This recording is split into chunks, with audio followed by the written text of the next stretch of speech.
हेरवाडमध्ये ट्रॅव्हलरचा अपघात, विजेचा खांब गाडीवर कोसळला, दोघे जखमी.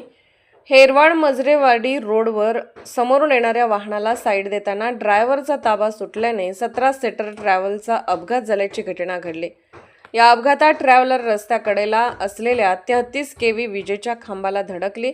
धडकेनंतर विजेचा खांब थेट गाडीवर कोसळल्याने काही काळ परिसरात भीतीचे वातावरण निर्माण झाले.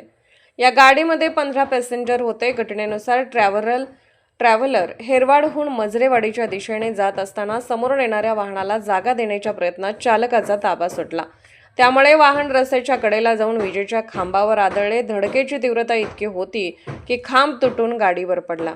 मात्र सुदैवाने या अपघातात मोठी जीवितहानी टळली. या अपघातात अब्दुल्लाट येथील चांगुना बंडगर व मानंदा करे हे जखमी झाले होते. जखमींना तात्काळ स्थानिक नागरिकांच्या मदतीने जवळच्या रुग्णालयात उपचारासाठी दाखल करण्यात आले.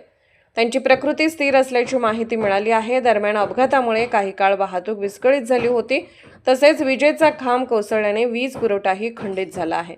संबंधित विभागाकडून तातडीने दुरुस्तीचे काम हाती घेण्यात आले. या घटनेमुळे चालकांनी वाहन चालवताना अधिक सतर्क राहण्याची गरज व्यक्त होत आहे. SK news Kurundwad.